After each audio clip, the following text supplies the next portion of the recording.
another act of generosity.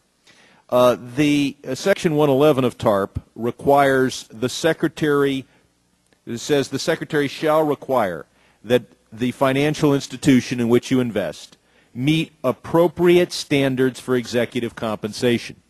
The law then lists three particular items that you need to put into the stew, but the mandate is clear. Not just deal with these three particulars involving like golden parachute contracts, but devise appropriate standards, enforce appropriate standards on executive compensation. Now, after AIG got TARP money, they announced and are in the process of paying bonuses as high as $3 or $4 million. Sir, have you met your responsibility to require that appropriate standards of executive compensation be imposed on AIG and the other recipients of TARP funds? Congressman, we must, this is an important issue that we must not lump all the institutions together. I'm not. I'm asking about AIG. Okay. Is $3 million bonus appropriate standard of executive compensation, or has the law been violated? Congressman, I don't have the details of what the bonus levels are at AIG. Well, you're the one that's supposed to impose appropriate levels of executive compensation.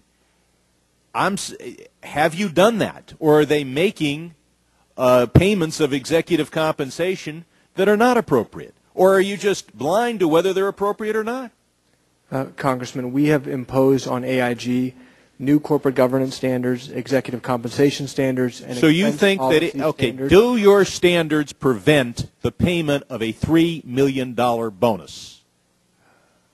I do not believe that they specifically prevent a payment of a So have you imposed standards, appropriate standards for executive compensation? Are you here to tell this committee that appropriate standards of executive compensation would allow a $3 million bonus? How about a $30 million bonus? Would that be appropriate executive compensation? Or would that be prohibited by any standards that met the statutory requirement imposed on Treasury?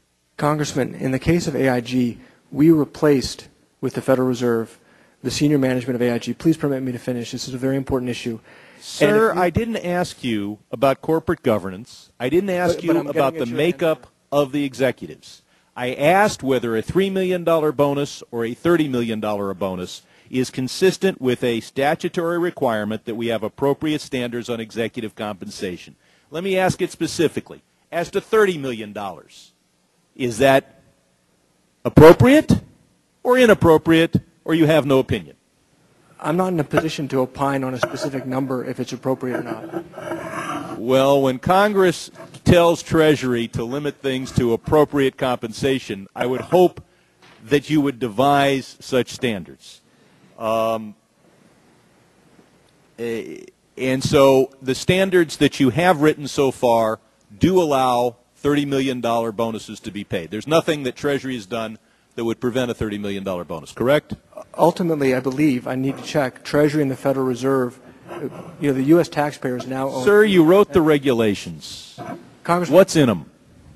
Congressman, ultimately the Treasury and the Federal Reserve, because now the taxpayers own 80% of AIG, are in a position to approve specific compensation standards. My point in talking about the executives was for us to, we want to get the taxpayers' money back in the case of AIG. And so we needed to put in place a management team, hire quality managers. For me to come in here and say, well, $100,000 is the right number or $500,000 is the right number, I don't know what the right number is. Sir, these bonuses were paid to executives that have been there for a while and are part of the team that ran the company into the ground. And your level of generosity is in stark contrast to the suffering of the people in my district. I yield back.